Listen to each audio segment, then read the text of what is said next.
दिनों से आप लोग एक चीज की डिमांड कर रहे थे कि सर बुक्स बताइए, कौन सी बुक्स बेस्ट होंगी जिससे हम अच्छे से पढ़ भी सके और प्रैक्टिस भी कर सके। तो इस वीडियो में आज आपको बुक्स के बारे में ही बताऊंगा और मैं इस वीडियो में आपको बीएससी मैथ्स के बारे में बताऊंगा। बीएससी मैथ्स में पूछे जाने वाले 3 सब्जेक्ट फिजिक्स, केमिस्ट्री, मैथ्स, उन्हीं सबकी बुक्स के बारे में बताऊंगा जो कि मैंने यहाँ पर मेंशन किया हुआ है। इन सबको डिटेल में भी मैं आप इनसे बात करूंगा और बाकी जितने कोर्सेज हैं जैसे आपका बीएससी एग्रीकल्चर हो गया, बीएससी बायोलॉजी हो गई, बाकी जितने कोर्सेज हैं इन सबके भी वीडियो आपको सेपरेट मिल जाएंगे। ठीक है, तो चलिए हम लोग वीडियो को स्टार्ट करेंगे। उससे पहले मैं आपको एक इन्फॉर्मेशन दे देना चाहता हूं कि बीएचयू एंट्रेंस एग्जाम 2020 के लिए BHU world online classes provide कर रहा है, जिसमें आपका BSc math, BSc biology, BSc agriculture, BSc nursing, BA arts और सोशल, इनके लिए अभी हमारे ऑनलाइन क्लासेस चल रही हैं, जिनका पहले बैच का एडमिशन ऑलरेडी फुल हो चुका है और जो हमारा सेकंड बैच है वो हमारा 11 नवंबर से स्टार्ट हो रहा है, जिसका एडमिशन जो है एडमिशन प्रोसेस स्टार्ट हो चुका है। और जिसमें आप कैसे आप कोर्स को ज्वाइन करेंगे उसके लिए आपको डिस्क्रिप्शन बॉक्स में एक वीडियो लिंक मिल जाएगी, वो वीडियो देख के आप कोर्स को ज्वाइन कर सकते हैं।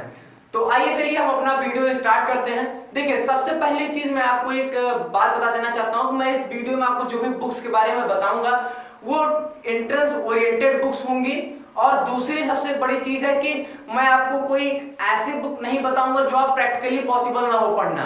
मतलब ऐसे जैसे देखिए 12th के स्टैंडर्ड पे स्टैंडर्ड बुक्स का नाम लेना बहुत आसान होता है, लेकिन दिक्कत क्या होती है कि आप पढ़ नहीं पाएंगे। तो ऐसी बुक्स का मैं नाम बिल्कुल नहीं लूंगा और वही बताऊंगा जिससे आपके लिए एंट्रेंस के लिए मोर देन सफिशिएंट हो। और पर्टिकुलर मैं जो बुक बताऊंगा उसमें भी बताऊंगा कि उस बुक को कैसे आपको पढ़ना है। ठीक है, और चलिए वीडियो को स्टार्ट करते हैं। सबसे पहले मैं आपको एक बात बता देना चाहता हूं, एक जैसे होता नहीं कि डिस्क्लेमर चलता है, कोई भी मूवी स्टार्ट होती है डिस्क्लेमर चलता है, वार्निंग दी जाती है, तो वैसे एक वार्निंग सुन लीजिए। सबसे पहले वार्निंग ये है कि आपको मार्केट में जो कोई भी बुक, चाहे वो किसी भी पब्लिकेशन की हो, अरिहंत की हो या किसी की हो, अगर किसी बुक के फ्रंट पेज पर बीएचयू एंट्रेंस एग्जाम 2020 इस तरह करके कोई बुक बिक रही है मार्केट में, तो वो बुक आप बिल्कुल मत लीजिएगा। आपके किसी काम की वो बुक नहीं होगी, बिल्कुल बेकार बुक है, उसको बिल्कुल मत लीजिएगा। आपके 12th स्टैंडर्ड्स की जो बुक है वही आपके लिए बढ़िया बुक्स है। तो चलिए one by one subject start करते हैं। देखिए, सबसे पहली चीज ये है कि जो भी आप मटेरियल्स अपना सेलेक्ट करेंगे वो आपको स्पेसिफिक करना है। ऐसा नहीं करना कि आपको लाइब्रेरी नहीं बना लेनी कि मैं जितना बुक लिखा हूं सब आप खरीद ले रहे हैं। ठीक है, जितनी भी बुक्स मैं बताऊंगा उसमें आपको बता दूंगा बेस्ट बुक कौन सी है और उसकी लिंक जो है आपको अमेजन या फ्लिपकार्ट की मैं लिंक आपको डिस्क्रिप्शन बॉक्स में दे दूंगा, आप वहां से खरीद सकते हैं। बाकी आप चाहे अपने नजदीकी बुक स्टोर से भी जाके खरीद सकते हैं। ठीक, तो आपको अपना मटेरियल्स को बहुत स्पेसिफिक करना है। और एक चीज मैं बता देता हूं, आप कोई भी चैप्टर, मान लीजिए कोई भी चैप्टर आपको पढ़ना हो उसको कहीं एक ही जगह से पढ़िएगा। जैसे मान लीजिए आपने कहीं कोचिंग ज्वाइन कर लिया है, ऑनलाइन किया, ऑफलाइन किया है, कहीं पर भी, तो जो अगर आपको लेक्चर पढ़ा दिया गया है उस लेक्चर को वहीं पर पढ़ लें। क्लास में जो क्लास इलस्ट्रेशंस कराए जाते हैं, क्वेश्चंस कराए जाते हैं, उसको कर लीजिए। और जो कोचिंग का मटेरियल दिया जाता है उसको आप ब्लाइंडली फॉलो करके उसको पढ़िए, बशर्ते आपने जो कोचिंग सेलेक्ट किया है अपने लिए वो आपके लिए अच्छी हो, वो आपके ऊपर है। ठीक है, तो ये चीज हुआ कि जो भी आप मटेरियल्स हैं कोई चैप्टर को एक ही जगह से पढ़े। अगर बुक से पढ़ रहे हैं तो बुक से ही पढ़े, ये नहीं कि आपने बुक से भी पढ़ा, किसी दोस्त की नोट से भी पढ़ा, फिर उसको कहीं और से भी पढ़, 3-4 जगह से मत पढ़िए, नहीं तो क्या होगा कि आपका सिर्फ समय वेस्ट होगा और आप इसका आउटपुट नहीं निकलेगा। ठीक है, तो चलिए अभी हम लोग इसमें बुक्स की बात करते हैं। सबसे पहले मैं आपको मोस्ट स्कोरिंग जो आपका सब्जेक्ट है केमिस्ट्री, वहां से स्टार्ट करूंगा। ठीक है, केमिस्ट्री आपका रैंक बूस्टर सब्जेक्ट भी कहा जाता है, आपकी रैंक भी बहुत अच्छी केमिस्ट्री की वजह से ही आ सकती है। तो केमिस्ट्री में स्टार्ट करते हैं। केमिस्ट्री में आपका 3 part, inorganic, organic and physical. सबसे पहले बात करें अगर हम लोग इनऑर्गेनिक केमिस्ट्री की, इनऑर्गेनिक केमिस्ट्री के लिए सबसे पहली चीज जान लीजिए एनसीईआरटी आपकी माई बाप है, गीता, बाइबल, जो आप समझ सकते हैं वो समझ लीजिए एनसीईआरटी को।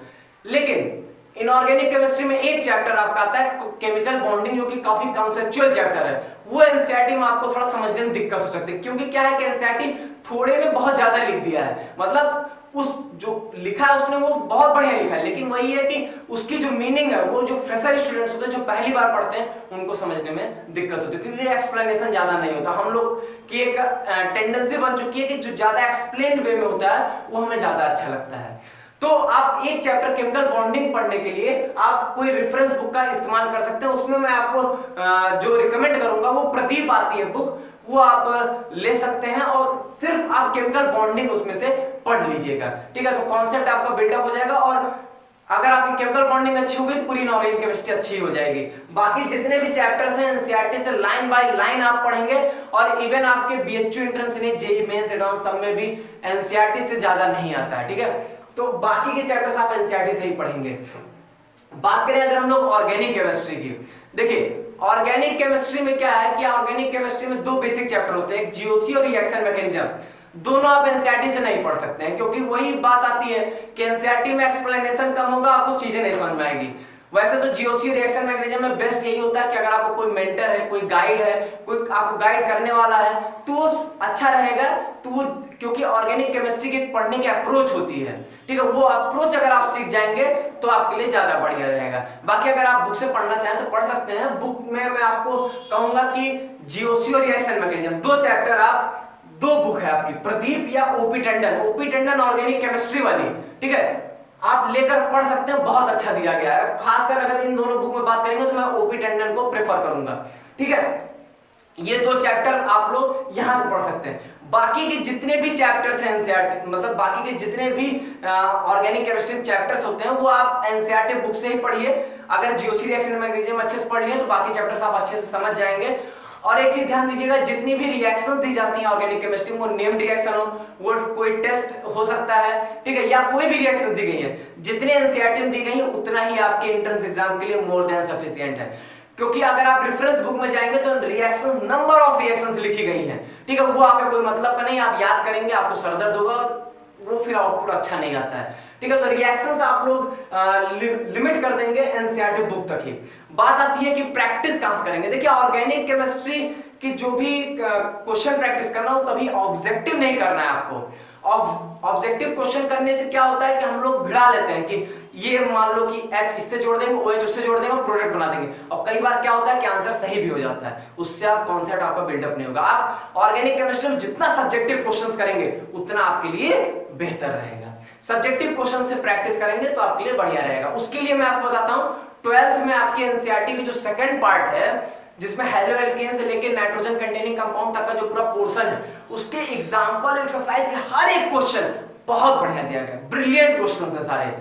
उसमें जो कन्वर्जन्स दी गई, वहां अगर आप सारे कन्वर्जन्स करेंगे ना तो पूरी ऑर्गेनिक केमिस्ट्री आपको क्लियर हो जाएगी। तो सारे एग्जांपल्स और एक्सरसाइज करिए, आपको डायरेक्ट कई क्वेश्चंस आपको पेपर मिल जाएंगे। बाकी ऑर्गेनिक केमिस्ट्री आपके नेम रिएक्शन और टेस्ट से भी 2-4 क्वेश्चन आपके फंस जाते हैं। आपको एक बात मैं और बता देता हूं कि स्टडी मटेरियल्स क्या बेस्ट होंगे, किस चैप्टर में कहां से क्वेश्चंस आते हैं, कौन सा पोर्शन ज्यादा इंपॉर्टेंट, ये सब सिलेबस और ट्रेंड एनालिसिस की वीडियो में ऑलरेडी बता दिया गया है। उसका भी लिंक मैं आपको डिस्क्रिप्शन बॉक्स में दे दूंगा, आप वहां से देख सकते हैं।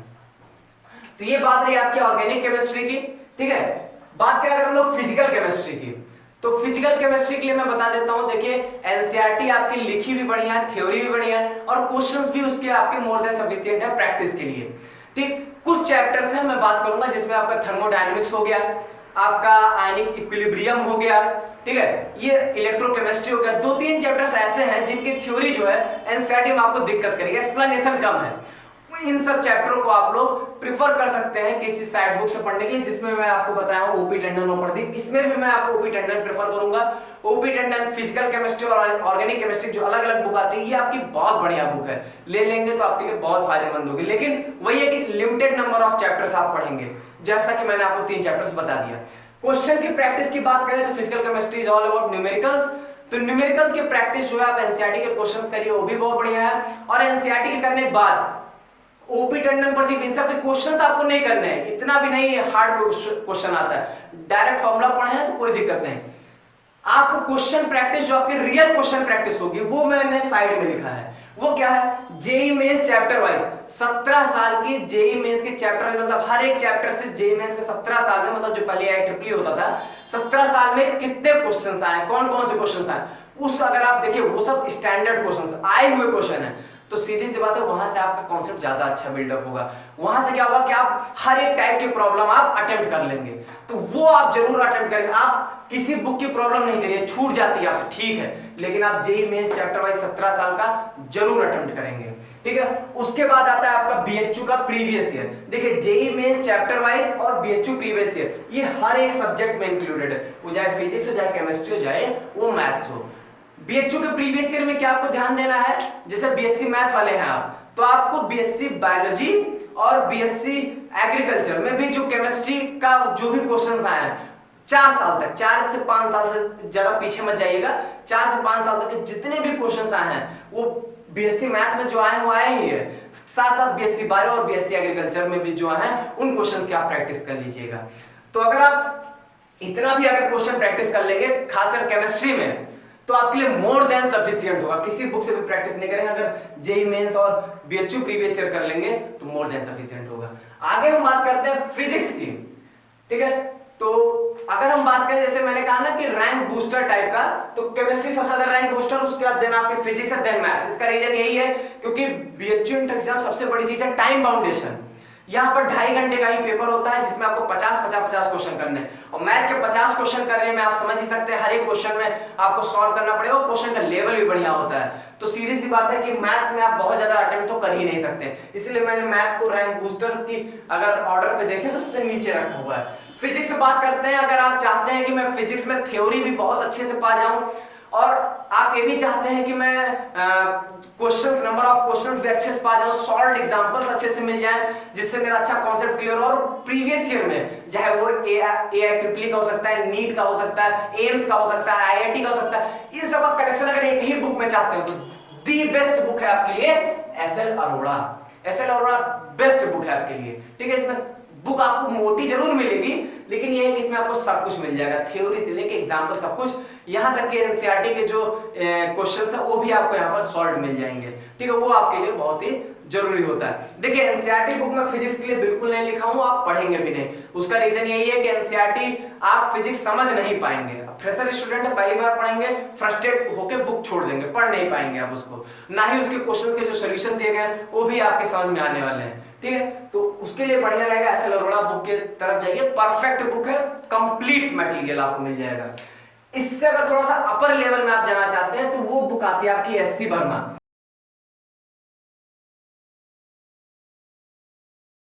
गीता है फिजिक्स की, समझ लीजिए इसको। एससी वर्मा बुक में देखिए मैं आपको क्या कहूंगा, देखिए आपके पेपर में जो इलेक्ट्रॉनिक्स का पोर्शन है, semiconductor, logic gate, modern physics वाला जो उधर का पूरा पोर्शन है ना वो बहुत इंपॉर्टेंट है। उससे डायरेक्टली आपके क्वेश्चंस आते हैं, मतलब थ्योरेटिकल बेस्ड, जो आप डायरेक्ट टिक करके चले आएंगे। अगर आप उनकी जो थ्योरी है इन सब चैप्टरों की एससी वर्मा से पढ़ेंगे तो आपके लिए बहुत बढ़िया रहेगा। एससी वर्मा से क्वेश्चन सॉल्व करने की अगर मैं बात करूं तो क्वेश्चन सॉल्व करने में आप जो इनके एक्सरसाइज के क्वेश्चंस होते हैं उसमें सारे मत करिएगा, ऊपर के अगर 15 क्वेश्चन भी कर लेंगे, 20 क्वेश्चन तक कर लेंगे तो बढ़िया रहेगा। अगर आप इतना कर लेते हैं उसके बाद आप देखिए मैं बता ही चुका हूं जेईई मेंस चैप्टर वाइज और ये आपका बीएचयू प्रीवियस, ये तो मोस्ट कंपलसरी है, इसको तो आप नहीं छोड़ सकते हैं। इसके बाद हम बात करें अगर मैथ्स की, तो देखिए मैथ्स में अगर हम लोग बात करें सबसे पहले एनसीईआरटी बुक का रिव्यू कर ले थोड़ा सा। एनसीईआरटी बुक में जो क्लास 11 की बुक है उसको आपको नहीं फॉलो करना है क्योंकि बहुत बेसिक बुक है और वो कंपटीशन के लिए है ही नहीं। क्लास 12 की जो बुक है वो काफी अच्छी है आपकी। क्लास 12 के एनसीईआरटी जो बुक है उसमें खासकर जो इंटीग्रेशन का पोर्शन है वो बहुत बढ़िया दिया। अगर आप डेफिनेट और इनडेफिनेट इंटीग्रेशन अगर आप एनसीईआरटी का ही कर लेते हैं तो मोर देन सफिशिएंट। प्रोबेबिलिटी ये भी बहुत बढ़िया दिया गया, जो उसके क्वेश्चंस कलेक्शन है बहुत बढ़िया है। तो अगर ये 2 चैप्टर यहीं से आप कर लेंगे तब भी आपके लिए बहुत बढ़िया रहेगा। अच्छा मैं केमिस्ट्री में कुछ चीजें बताना भूल गया, जैसे ऑर्गेनिक केमिस्ट्री में आपके लास्ट के 3 चैप्टर्स आते हैं, बायोमोलिक्यूल्स हो गया, पॉलीमर हो गया, केमिस्ट्री इन एवरीडे लाइफ हो गया, जैसे आपका एडजॉर्प्शन चैप्टर आता है फिजिकल केमिस्ट्री में। ये सब चैप्टर एनसीईआरटी के अलावा कहीं पर भी गलती से भी मत जाइएगा, ठीक, ये बात जान लीजिए। मैथ्स में मैं बात कर रहा था क्लास 12 के एनसीईआरटी बढ़िया है, सॉल्व कर लेंगे, थोड़ा बेसिक क्लियर होगा लेकिन मोर देन सफिशिएंट नहीं है, कह सकते हैं थोड़ा बहुत सफिशिएंट है, आपको बीएचयू एंट्रेंस एग्जाम का लेवल नहीं टच कर पाती है। उसके बाद आती है आपकी एनसीईआरटी एग्जाम्पलर। एनसीईआरटी एग्जाम्पलर की बुक आती है, उसमें ऑब्जेक्टिव क्वेश्चंस होते हैं और बढ़िया लेवल के क्वेश्चन होते हैं, अच्छे होते हैं, इनकी प्रैक्टिस करना आपके लिए जरूरी है। उसके बाद अगर आप अच्छे क्वेश्चंस की प्रैक्टिस करना चाहते हैं तो वो उसके लिए आरडी शर्मा ऑब्जेक्टिव वाली आती है। आरडी शर्मा की ऑब्जेक्टिव वाली बहुत बढ़िया क्वेश्चंस की जो कलेक्शंस है, बढ़िया क्वेश्चंस हैं, अच्छे लेवल के क्वेश्चंस हैं, क्योंकि आपके पेपर में जो क्वेश्चंस भी आते हैं वो अच्छे लेवल के क्वेश्चंस आते हैं। बात अलग है, आपको थोड़ा सिलेक्टेड क्वेश्चंस ही करना होता है मैथ्स में, ठीक है, करना होता है मतलब आप सिलेक्टेड क्वेश्चंस ही कर पाएंगे, सारे क्वेश्चंस कर ही नहीं पाएंगे टाइम बाउंडेशन की वजह से, ठीक। आरडी शर्मा ऑब्जेक्टिव ये आप जरूर ले लें, प्रैक्टिस के लिए बहुत अच्छी है। इसके बाद आप बात करेंगे, आप कहेंगे सर आप इसमें बता रहे हैं कि प्रैक्टिस कर लेना यहाँ से, लेकिन सर इसमें नहीं बता रहे, अगर मान लीजिए मुझे पढ़ना ही हो तो मैंने कहीं पर कोचिंग नहीं ज्वाइन किया, मुझे कोई पढ़ाने वाला नहीं है, मैं खुद से पढ़ना चाहता हूँ, तब मैं चाहता हूँ मेरी थ्योरी अच्छे से क्लियर हो, तो उसके लिए एक ही बुक है, वो होती है हमारी अरिहंत पब्लिकेशन की स्किल्स इन मैथमेटिक्स बुक आती है, जो 2 राइटर लिखे हैं, अमित एम अग्रवाल और एसके गोयल मिलकर लिखे हैं। और ये जो बुक है ये आपके टोटल 6 पार्ट्स में आती है, जिसमें आपका एक पार्ट अलजेब्रा का होता है, एक आपका वेक्टर 3D का, एक कोऑर्डिनेट ज्योमेट्री का, एक डिफरेंशियल कैलकुलस, एक इंटीग्रल कैलकुलस, इस तरीके एक ट्रिग्नोमेट्री की बुक, एक प्ले विद ग्राफ, इस तरह करके इनका पूरा टोटल 7 बुक्स का पैकेज है। अब इसमें सीधी सी बात है कि आप डर जाएंगे कि 7 बुक कस पढ़ेंगे सर, 7 बुक पढ़ पाएंगे? नहीं पॉसिबल है सर, नहीं पढ़ना है आपको। देखिए जो चैप्टर्स आप नहीं समझ पाए हैं, मान लीजिए एनसीईआरटी आपने पढ़ा नहीं समझ पाए हैं, उन सब चैप्टरों को वहां से पढ़िए। बहुत ही इजी लैंग्वेज में दिया गया है, बहुत ही, और कई जगह पर शॉर्टकट ट्रिक्स भी दिए गए हैं कैसे आप इनको याद कर सकते हैं, कैसे पढ़ सकते हैं। तो वहां पर क्या करना है, देखिए ये जो आपकी अरिहंत बुक है ये तो अप टू जेईई एडवांस के लिए मोर देन सफिशिएंट बुक है। आपको क्या करना है, अपने एंट्रेंस एग्जाम से आपको चीजों को थोड़ा काटना पड़ेगा कि ये चीज हमारे एंट्रेंस एग्जाम तक यहीं तक के लिए है, आगे की चीजें हायर लेवल की उसको आपको छोड़ देना है। क्वेश्चंस भी उसमें आपको जो सॉल्व एग्जांपल्स दिए गए हैं उतना ही आपके लिए बहुत है, या जो बीच बीच में ऑब्जेक्टिव क्वेश्चंस दिए जाते हैं 8 और 10 वो आपके लिए सफिशिएंट है। आखिरी की एक्सरसाइज जो आती है, exercise level 1, exercise level 2, exercise level 3, वो आप लोगों को करने की जरूरत नहीं है, आपके बीएचयू एग्जाम लेवल उतना भी नहीं जाता है, ठीक है। तो ये बुक आपके थ्योरी पार्ट के लिए बेस्ट है, न्यूमेरिकल मतलब प्रैक्टिस के लिए भी बेस्ट है, लेकिन आपको सिलेक्टेड पढ़ना पड़ेगा, नहीं तो ये बुक आपको बहुत भारी पड़ जाएगी, ठीक है। इसके कोऑर्डिनेट ज्योमेट्री, इसके ट्रिग्नोमेट्री, इसके वेक्टर थ्योरी लाजवाब लिखा गया है, मतलब बुक बहुत बेस्ट बुक्स है, ठीक है। और इसमें वही आता है जेईई मेंस चैप्टर वाइज और बीएचयू प्रीवियस ईयर, ये आपको तो करना ही करना है, ठीक। तो ये रहा आपका टोटल फिजिक्स, केमिस्ट्री, मैथ्स के बारे में, आपके यही 3 ही पेपर होते हैं। और मैंने इसमें आपको बेस्ट भी बता दिया कि अगर मान लीजिए जैसे आपने प्रदीप ओपी टंडन है तो उसमें से बेस्ट कौन सी है, ठीक है। आपको लिंक्स डिस्क्रिप्शन बॉक्स में मिल जाएंगे, आप चाहिए तो जो लिंक है उसके थ्रू बाय कर लीजिए, नहीं तो आप बुक स्टोर से बाय कर लीजिए, कहीं से बाय कर सकते हैं आप जहां से आपका मन हो। और एक चीज करिएगा, किसी बुक अगर आपको पीडीएफ मिल जाए तब भी मत उसको वहां से पढ़िएगा, क्योंकि पीडीएफ से पढ़ नहीं पाता आदमी, वो लगता है कि हम पढ़ लेंगे, करेक्शन कर लेता, लेकिन पढ़ नहीं पाता। और आप मटेरियल्स बहुत स्पेसिफिक लीजिएगा, एक ही बुक लीजिएगा, जिसमें भी लीजिएगा एक बुक लीजिएगा, 2-3 लेके लाइब्रेरी मत बना लीजिएगा, नहीं तो एक भी नहीं पढ़ेंगे, सब वैसी वैसी रखे रहेंगे, ठीक है। तो मटेरियल्स बहुत स्पेसिफिक रखिए। और जो हमारे ऑनलाइन क्लास के स्टूडेंट्स हैं उनके लिए तो बस जितना लेक्चर्स बताया, जितना लेक्चर्स में पढ़ाया जा रहा है, जितनी पीडीएफ शीट दी जा रही है, मोर देन सफिशिएंट है, कोई भी बुक आपको खरीदने की जरूरत नहीं है। कहीं पर अगर आपको मेंटर कहता है कि इस चीज को यहां से पढ़ लीजिए, बस उतने को वहां से पढ़ लीजिए, बाकी कोई जरूरत नहीं है, ठीक है। तो ये रही बुक के बारे में इंफॉर्मेशन, उम्मीद करता हूँ आप लोगों को अच्छा लगा होगा। जो भी आपकी क्वेरी हो वो आप कमेंट बॉक्स में हमें जरूर बताएं, और ये जरूर बताएंगे आपको वीडियो कैसा लगा। तो चलिए आगे फिर किसी वीडियो में आपसे मुलाकात होगी, तब तक के लिए बहुत बहुत धन्यवाद।